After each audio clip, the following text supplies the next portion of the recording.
All right, we have a lot going on out in the Atlantic tropics right now.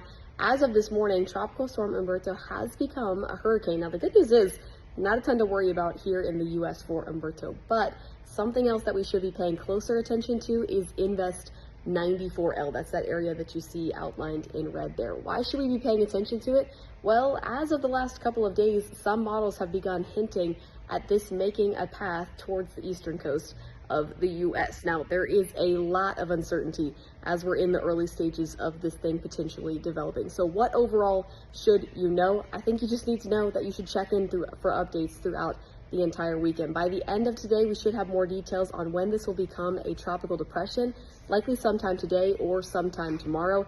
Then by the time we're at the end of the weekend, we could be talking about Tropical Storm Imelda. So this thing is going to unfold very quickly, but we will get more details as we go throughout the weekend, and then this thing will be making closer towards the eastern U.S. as we head into the early work week. So be sure to be aware of this as we head throughout the weekend, and make sure to check in with our 13 WMAZ weather team for the latest updates.